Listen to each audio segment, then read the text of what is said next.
અયોધ્યા રામ મંદિર દાન કૌભાંડમાં એસઆઈટીની મોટી કાર્યવાહીના સમાચાર મળી રહ્યા છે।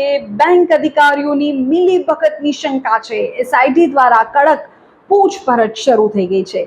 રામ મંદિરના નામે છેતરપિંડી કરનારા નેટવર્કનો પર્દાફાશ કરવા હવે કમર કસી લેવાય છે। સવાલ એ છે કે શું ભક્તોની આસ્થા સાથે ખિલવાડ થયો છે? ભક્તોના કરોડો રૂપિયા ડાયવર્ટ કરવા પાછળ કોનો હાથ છે? આ સમાચાર તમને વિગતવાર આપું છું। ઘટના ઉત્તર પ્રદેશની છે, અયોધ્યાની છે। કરોડો હિન્દુઓની આસ્થાના પ્રતીક સમાન શ્રી રામની નગરી અયોધ્યામાં રામ મંદિરના નામે ચાલી રહેલા દાન કૌભાંડને લઈને હવે તપાસનો ધમધમાટ તેજ થયો છે।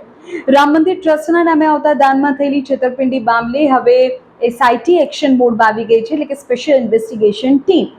આ કેસમાં હવે એક નવો મહત્વપૂર્ણ વળાંક આવ્યો છે। એસઆઈટીની તપાસમાં આ કૌભાંડમાં કેટલાક બેંક અધિકારીઓની મિલીભગતની આશંકા છે, જેને પગલે હવે બેંક ઓફિશિયલ્સ પણ તપાસના દાયરામાં આવી ગયા છે। તમને જણાવી દઈએ કે દેશ અને દુનિયામાંથી ભક્તો રામ મંદિર માટે દિલ ખોલીને દાન આપી રહ્યા છે।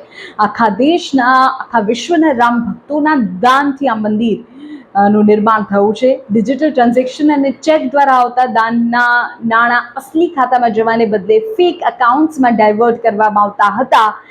એ આખો મામલો સામે આવ્યો। એસઆઈટીને શંકા છે કે બેંકના કેટલાક જવાબદાર અધિકારીઓની મદદ વગર આટલું મોટું કૌભાંડ ન થઈ શકે।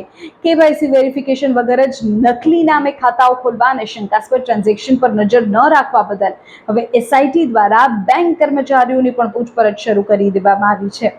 રામ ભક્તોની આસ્થા અને તેમના પરસેવાની કમાણી પર આ તરાપ મારનારા ઠગ પાછળ આખું કયું નેટવર્ક કામ કરી રહ્યું છે? બેંકની અંદર બેઠેલા કયા વિભીષણ આમાં સમાયેલા છે પણ સવાલ છે।